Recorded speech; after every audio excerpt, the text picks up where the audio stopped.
Hello everyone, I am Nagavelli Prasad working in TSRR Center of Excellence, Karimnagar. Before starting this session, I want to ask you one question. My dear students, tell me in which form highest amount of carbon dioxide is transported by the blood?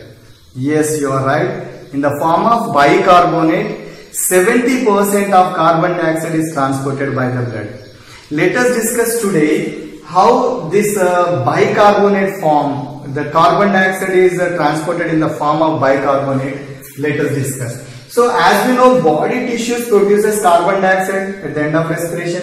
This carbon dioxide received by the RBC, red blood cells, where our carbon dioxide in water is reacted to form carbonic acid primarily. This carbonic acid is broken down into bicarbonate and H plus ions.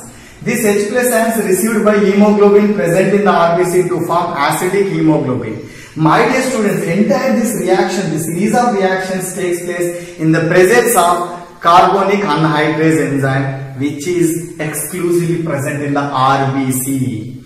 This bicarbonate again travels in the blood, again received by the RBC, and this the H plus ions from the hemoglobin is reacted with bicarbonate to form the carbonic acid primarily and broken down into water and carbon dioxide. Then this carbon dioxide is given to the lungs, alveolar spaces. So 70% of carbon dioxide traveled in this manner only. Here the important thing is carbonic anhydrase enzyme, which is provided by RBC. My dear students, here one more concept is involved in this series of reactions. Here RBC is sending the bicarbonate outside from its cytoplasm, right? When this anions sent outside due to permeability of RBC's plasma membrane, anions are going outside, HCO3 minus, bicarbonate ions are going outside.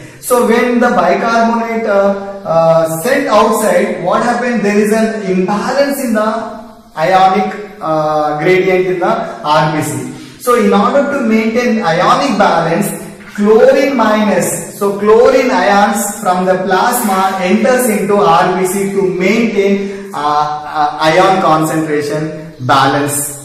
So such phenomena is known as chloride shift. Here what is happening? One negative charged particle going outside, one negative charged particle is going inside. So this phenomena is otherwise called Hamburger's phenomena or Hamburger shift or chloride shift. So thank you very much. The question for this session is, how can hemoglobin act as a buffer at physiological pH 7.4?